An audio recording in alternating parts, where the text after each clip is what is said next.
வணக்கம். இது news for யுடன் தமிழொலியின் பிரதான செய்திகள். செய்திகள் வாசிக்கும் நான் ரவீந்திரன் நிர்மல். முதலில் தலைப்புச் செய்திகள்.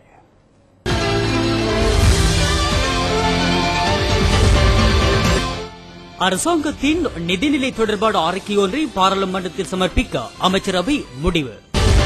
இவ்விடத்துக்குள் அவசர கால சட்டத்தை முழுமையாக நீக்க திட்டமிட்டுள்ளதாக அரசாங்கம் அறிவிப்பு. சேனல் 4 ஊடக அமைப்பானது கீழ்த்தரமான ஊடக நடவடிக்கைகளை முன்னெடுப்பதாக பாதுகாப்பு செயலாளர் கோட்டாபாய ராஜபக்ச தெரிவிப்பு.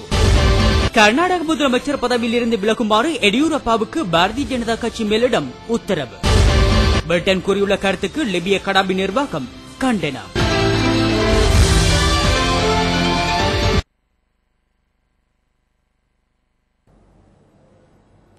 சிறிய இடைவெளி தொடர்ந்து விரிவான உள்நாட்டு செய்திகள் தொடரும்.